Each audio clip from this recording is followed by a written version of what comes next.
Killer, good morning everyone, Ron here. Welcome back to the channel. So by the time you guys watch this video, Panasonic should have just announced a new run of firmware update for all their flagship camera, for their full frame S1, S1R, and also their mirrorless camera GH5, GH5S, and G9 as well. First of all, I want to apologize. You may hear a lot of noise in the background in this video because it's the Guy Fawkes Day here today. So people are having fun and burning their money outside there. So unfortunately, I can't really do much. So apologize for the noise in this video. This is actually quite a big firmware update as there are quite a few new feature improvement, a lot of bug fixes, and from experience there are probably a few undocumented improvement or bug fixes that also come with this firmware update. Unfortunately, this time I haven't been able to get my hands on the new firmware yet, so in this video I'm going to quickly go over some of the biggest changes that come with this new run of firmware update. First, let's talk about the new firmware changes for the full frame S1 and S1R. The new firmware version is 1.3, and here are the 5 biggest changes in my opinion that comes with this new firmware.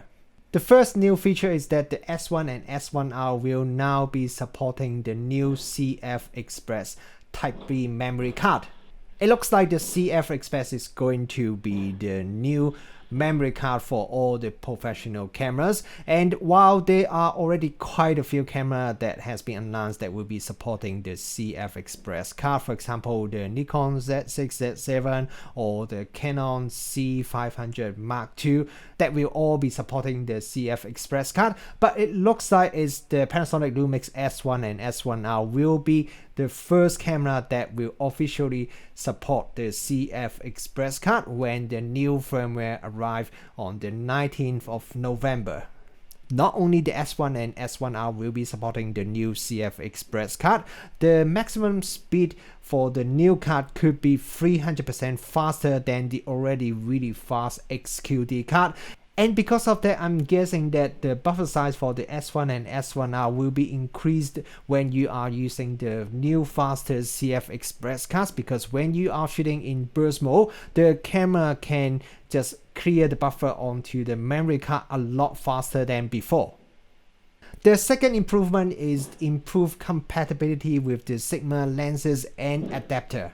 Previously, I have already heard that Panasonic has been working quite hard to try improve the compatibility of their camera with the lenses from other L-mount Alliance members. So with this firmware update, if you are using a Sigma L-mount lens with the function button on the lens, you can now assign a custom function to that button. And if you are using the Sigma MC21 adapter with some Canon mount lenses, the performance of the in-body image stabilizer should now be improved as well with this new firmware update.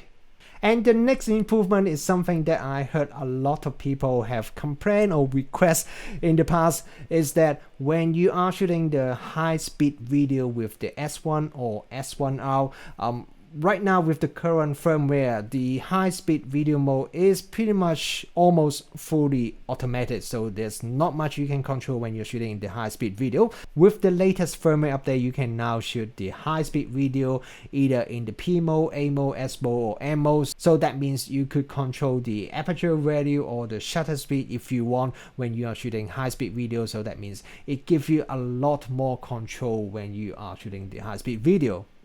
And the next improvement is that auto exposure can now be locked using the AFAE lock button when you are shooting in manual mode with the auto ISO enabled. I'm not sure about you guys, but for me personally, I actually quite often will shoot in M mode with the auto ISO turned on. So what that means is that I can control the exact aperture and shutter speed I want and just let the camera to adjust the ISO value to get the correct exposure for the photo that I'm shooting. With these new changes, that means I can set the aperture value and the shutter speed to what I want, and then I can also lock the auto ISO to a particular ISO value when I'm taking photos. So that would be really useful, for example, when I'm shooting a panning shot and the lighting changes a lot from one end to the other end, so that I can lock the exposure so all the photos I shot during the panning will have exactly same exposure settings. And the fifth thing is that the ProPhoto wireless transmitter the Air Remote TTL and Connect are now supported. This is definitely a very good news for wedding or portrait photographer because traditionally Panasonic is not really strong when it comes to controlling external camera flash. So it's really good to see that Panasonic is now adding more support to other third-party lighting products. Those are the 5 biggest changes that come with this new firmware update for the S1 and S1R. And now let's have a look at what are the 5 biggest changes for the Micro Four Thirds camera GH5, GH5S and G9. The new firmware for the GH5 is 2.6 and the firmware for the GH5S is 1.4 and the new firmware for the G9 is 2.0. The first update is for G9 only, but I put it in the first because this is a massive update. The G9 received a massive upgrade for its video recording capability. The camera will now be able to record 4K 10-bit video. If you want to record it internally, you can record the 4K 10-bit video up to 30 frames per second. If you want to record externally, you can even go up to 60 frames per second. VFR is now also support on G9. Previously with the current firmware, you can only shoot with the more basic high-speed video mode when you are recording on the G9. So with the VFR, you have a lot more control when you want to capture some slow motion or fast motion video. And another big update is that you can now also shoot in the V-Log-L picture profile and also enable the waveform display on the G9 if you purchase the optional upgrade key SFU1. All these changes together make the G9 almost as capable as the GH5 when it comes to video shooting.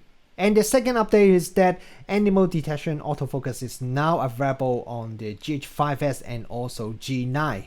Maybe because I myself don't actually take a lot of animal photos, I always feel animal detection autofocus is a bit of gimmick and nowhere as useful as the human eye, face or body detection. But then I remember when I was reviewing the S1, I have also tried out the animal detection autofocus on the S1 and I found it actually works quite well.